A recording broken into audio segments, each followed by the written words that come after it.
दे रहा होगा 305 रुपया MRP लिखी हुई है, और ये आजमगढ़ की मंडी से मुझे मिला है मात्र 8 रुपए का। कितना % कमीशन आप खा रहे हो? ये ऐसा क्यों है? इस पे भी चर्चा होती है। ये देखिए IB सेट है, जिसके माध्यम से ग्लूकोज ब्लड वगैरह चढ़ता है शरीर में, इसे कहते हैं IB सेट। इस पे जो MRP लिखी हुई है वो 198, और यहाँ आप देख सकते हैं 198 रुपए की ये IB सेट मुझे पड़ी है मात्र 12 रुपए की। फिक्स्टर वीगो सेट लगाने के बाद जो उस पर टेप लगाया जाता है, यह मुझे पड़ी है 6 से 7 रुपए की, और इस पे MRP 71 रुपया 50 पैसा। यहां भी आप देख सकते हैं। मैं इसलिए आपके बीच आया हूं। इसी प्रकार से बहुत सारे हजारों 2-3 हजार दवाएं ऐसी हैं जो 100 रुपए की दवा है 3000 की बिकती हैं। बाइकिल धागा, जब आपका ऑपरेशन होता है जिससे आपका सिला जाता है, वह 150 रुपए का आता है, उसकी MRP 1045 रुपया आप यहां देख सकते हैं। उसी प्रकार से लंग एक्सरसाइजर 150 रुपए का आता है, जिसका प्रिंट रेट है 690 रुपया।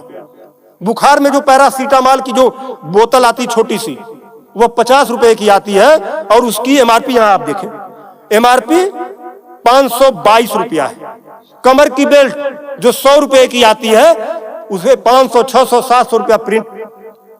और तो और जब किसी की हड्डी टूटती है तो जो राड पड़ता है, राड अधिकतम रेट राड का 500 से लेके 1500 रुपया तक, अलग अलग वैरायटी है, 500 से 15 तक, लेकिन आपको 5000 से 20,000 रुपया 25,000 रुपया चार्ज किया जाता है।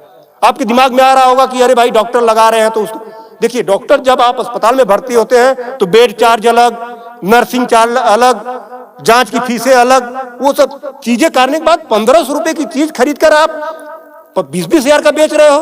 तब मैं आपके बीच कहने आया हूं कि साथियों, उसी प्रकार से बहुत सारी दवाई हैं। 100 रुपए की दवा, एक दवा मैं देखा, ला नहीं पाया उसको, 100 रुपए की दवा, उसकी MRP 2000 रुपया लिखी हुई थी। हजारों दवाइयां हैं, आपके साथ आपको लूटने का काम कर रहा है। मुद्दा ये नहीं है कि इस पे 305 का प्रिंट छपा हुआ है। मुद्दा ये है कि इसे छपने किसने दिया? जिसे हमने चुनकर भेजा, क्या वो दलाली खा रहा है, कमीशन खा रहा है? 8 रुपए की चीज 305 रुपए का प्रिंट वो छपने क्यों दे रहा है? ये चोरी से थोड़ा ना बिक रही है, खुलेआम बिक रही है।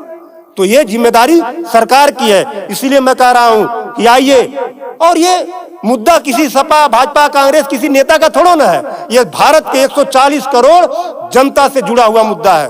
आपको आगे आना होगा, और आगे आने के लिए आपको इस वीडियो को अधिक से अधिक शेयर करवाना होगा, अधिक से अधिक लोगों को बताना होगा। इसलिए नहीं कि मेरा ये प्रचार हो जाएगा, ऐसा कुछ नहीं है।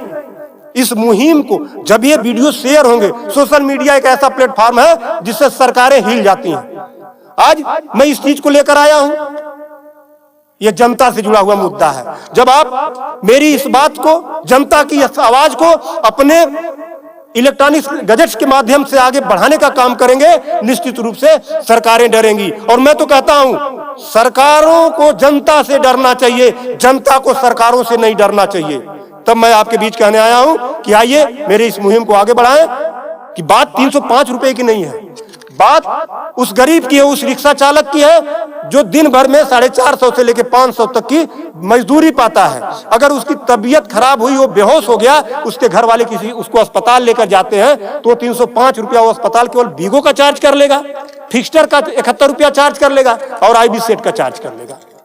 ये सब मिला के 600-700 रुपया हो गया। यानी उसकी 1.5 दिन की दिहाड़ी में अभी तो ग्लूकोज लगा ही नहीं, दवा कोई उसने खाया ही नहीं, बेड का चार्ज हमने बताया नहीं, अस्पताल का चार्ज हमने बताया नहीं।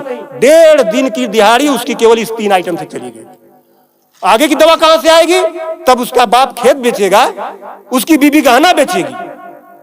इस तरह का लूट खसोट। और मैं तो कहता हूं, शर्म करो ऐसा करने वाले लोगों। 8 रुपए की चीज 305 की बेचते हो। आज आपके अस्पताल में अगर जो दाई है उसका वेतन 7,000 है, यानी प्रत्येक दिन 210 रुपया। अगर उसकी तबीयत खराब हुई, वो आप ही के अस्पताल में भर्ती होती है, तो उसकी 3 दिन की दिहाड़ी केवल इन 3 चीजों की लग जाती है। कुछ तो शर्म करो, कुछ तो सोचो। स्वास्थ्य, शिक्षा, सेवा का क्षेत्र है, लेकिन आपने इसे लूट का अड्डा बना दिया है। सरकारों के मिली भगत से ऐसा हो रहा है। तो मेरा निवेदन है आप लोगों से कि इस वीडियो को अधिक से अधिक शेयर करें ताकि